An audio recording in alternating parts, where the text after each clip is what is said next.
Welcome back to the channel. My name is Ryan, and this is the first video we've done, and I feel like the first actual preview video we've done in a minute. I think since the Oklahoma game. In the past 2 weeks have been an interesting roller coaster for Tennessee fans throughout these past 2 weeks, because we felt like we were going to go into this week undefeated as probably a top 5 team after beating Oklahoma, especially the way that we did. And now we're looking at the 11th ranked team in the country, barely coming off a win in overtime against a Florida team that has been a disaster this year, and also losing to an Arkansas team that is routinely known for losing in big games. So we're in a situation right now that we're almost in a must-win against Alabama to make the playoff. If we win this game, we're in a very, very good spot to make the playoff. If we lose, we have to go out and beat Georgia, which means we have to win out the rest of the year. Not a favorable situation, especially having to play in Georgia, which is something that's not been done. The team has not beat Georgia in Georgia at their university since South Carolina in 2019. That was last decade. They've not lost at home this entire decade. They're very, very good at home. And the last time we did it was 2016. That was off of a miracle play from Joshua Dobbs. Joshua Dobbs is not on our team anymore. He's with the 49ers, including Jauan Jennings. Shout out to him too. But this game right here, Alabama versus Tennessee, I think is a must-win for both teams, because Alabama still doesn't have the easiest schedule the rest of the way. You still have the Missouri, you still have LSU, you still have Oklahoma, and you have the Iron Bowl. And whoever knows what happens in the Iron Bowl. And especially how Alabama's been playing, you never know. You just never know. I mentioned before the year started, Kalen DeBoer's great in big games. That's why he excelled in games against Oregon at Washington. He was 3-0 there. But the problem was not that he couldn't perform well in big games. It was that he would perform badly or very down to the level of competition in any other game. He had close games against teams that he should have not had in the Pac-12. And it shows against Vandy, it shows against South Carolina, it shows against USF. And sometimes he played close enough in the SEC. It's not like the Pac-12 that you can usually squeak it out. Sometimes you have a Diego Pavia that shows up and wins a game for you. You never know. But right now, number one guy for Alabama has to play well is Jalen Milroe. Jalen Milroe has to be the number one guy on this team. He has to play like it. He has to be a Heisman level player this week for them to win, because Tennessee's defense has played outstanding this year. No one has cracked the 20-point mark on this team. No one has. That says a lot. We're about halfway through this year. No one's cracked 20 on this team. This is a top 5 defense in the entire country right now, led, in my opinion, by James Pierce. You got Gerard McCoy out there at the corner, but one of the main things that people probably will not look at this week is Keenan Pili. Keenan Pili is out with a torn ACL. He is one of our best players. He's a 26-year-old linebacker that was hurt last year. That has been great this year. Has one of the best who pursues the ball better than anyone else in the entire SEC at the linebacker position, and we will not have him for this week and for the rest of this year. But the makeup for that, you look at how we did against the game against Florida. Overall, we're able to step up very well, but the makeup for that, we have a phenomenal defensive line with James Pierce, who showed out with his best game of the year last week against Florida, which I was actually at. Check out my channel for the whole video. James Pierce had a great fumble, a forced fumble that probably even saved their season, and a sack that game. That was great. Amari Thomas is very good. Norman Lott, very, very good players on the front line, and it continues down from there. But with this defensive line that Tennessee has, we'll have to be able to get after Jalen Milroe. Have to be able to contain him, make him throw. Jalen Milroe the past few weeks have put the ball in harm's way, especially against South Carolina. He had 3 turnovers, bad turnovers in that game. Could have lost in the game. Luckily for them, Lenora Sellers played like a freshman in the fourth quarter, making some poor decisions and fumbling in a big moment that could have ended up sealing the game for South Carolina if they had a successful drive. But they did not. Milroe at one point could make a good play or another, and he ended up getting a touchdown, which helped Alabama winning the game, which they still almost choked because they cannot recover an onside kick. So, again, Alabama overall is not looking like this consistent team that we've been getting from the past years. And then you have the run game for Alabama. You have to look at Jam Miller. What can he show up? He's been the main guy this entire year. What can he show up with? Can he make big plays? If this defense is known for one thing, it is getting after the quarterback and stopping the run. This D-line is phenomenal for Tennessee. You got to be able to run the ball at least a little bit on this team to have success against them, because throwing the ball against them has not worked so far this year. They have a young group at secondary, but it's so far been very well. Boot Carter, Gerard McCoy, very, very good group back there. And it's not been tested to the fullest extent, but any little test they've had, they have shut the entire team down. They've shut them down. And also with the run game, they played Jacques Jackson at Arkansas, and he held them under 100 yards very easily, and they had nothing going. Florida could really get no consistent run game going. Out of all teams, that might have had the most success running the ball, and even then, they couldn't get much success consistently. So this defense is really, really good. You got to stop them. On the other end, though, what can Ryan Williams do to this team?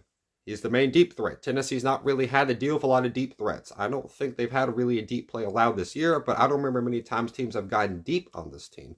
Milroe will go deep on Bama, on Tennessee. He will try his shots. He will take his chances. And what will happen, we don't know. But what we've seen before is that Ryan Williams, 50-50 balls are more like 80-20. He can go up and make any play that he could really ask for. And with a young secondary versus a young wide receiver that's been elite to this level, it's going to be a fun clash. How can this offensive line also for Alabama hold up against this defensive line? We shall see. And playing in Neyland, that crowd is very loud. I was there last week. It's very, very tough to play there. If you're any team, we got over 126 decibels against Florida.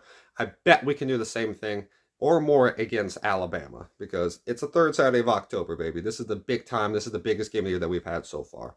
We got to show out, and this defensive line is going to play great for Tennessee. But what will Milroe do? I do not know. How poised can he be? He's never had to play in an environment quite like Tennessee. Let's be honest. He's never had to. There is difference. The top two environments in the SEC are Tennessee and LSU, and he's not had to play in either. He's been at home, never on the road. This year, he will experience both. We'll see what happens there. It'll be fun to see what happens. But on the Tennessee side, offensively, got Nico Iamaleava. Nico Iamaleava has struggled heavily. He has regressed the past few games. And people might talk about play calling. I understand that. But my gosh, the opportunities he's had, he's not been able to hit consistently. What you got to do, you got to get him out the pocket. You got to get him rolling. He has some of the best footwork I've seen from a quarterback getting out the pocket, of keeping his body straight and looking downfield, keep himself sturdy throughout the entire play. Very, very good on his part. The main guy for Tennessee, though, has got to be Dylan Sampson. Dylan Sampson's consistently got over 100 yards. He's got multiple touchdowns in every single game this year. This guy has been on a roll. He's the workhorse. Outside of Ashton Jeanty, he has been the best running back in college football this year. I told you before the year started, this guy was great. He's a great player. He's been the best player on this team offensively, and he is right now. The guy is a beast. Continuing with that, though. This receiving game, though, has got to play elite. It's got to play well. I'm not saying, maybe not elite, but play very much better than they've done in past games. Dante Thornton's got to show up. Brew McCoy's got to do some of his things. You got to show the intensity early on. Squirrel White got to show up. That also means Nico Iamaleava's got to hit the open passes. Also, Lance Hurd, and mainly you, Campbell. Campbell, you have sucked recently. The two tackles have not been doing so good. And to stop Alabama, you got to guard the tackles. I know the pass rush is not the same that they've had in past years, but it's still Alabama. They can get after the quarterback. We got to stop them there. And if you can't, we're going to have a long day. Nico Iamaleava has got to get some stuff going. You're looking at some big plays right here. Bama's consistently had bigger plays, but they've also allowed a lot of long drives. And if Tennessee can hopefully do anything, if this run game can keep going like this, should be able to, they're going to be able to sustain long drives. And now comes down to special teams. And the special teams, it can go either way. The kick, I think Bama has a good kicker. I also think Tennessee does too. The return games are both pretty good. I believe Tennessee has a little bit of a better punter, though. He can punt with both legs. He's been very, very consistent so far this year. Not saying Bama's hasn't, but I just like my punter more. I just like Tennessee's punter a bit more. This game's going to come down to a couple big plays. How can teams end the first half? Because Tennessee's has not been able to score in the first half of back-to-back weeks. That's ridiculous. Even Pruitt wasn't doing that. But Pruitt never had this good of a defense either. So, just saying. And then Bama. Last week in South Carolina, you had the ball up by 14. You had a 14-point lead, and it got cut down to 2, and then you gave them the ball, start the second half, and then went down and scored on an 8-minute drive. Against Vandy, they're able to have a good end of the first half, too. Stuff like that. You cannot let that happen. You could have got the ball back against Vandy, but nope, you let a big play happen, and they end up getting a play. They'll run out the clock. Can't let that happen.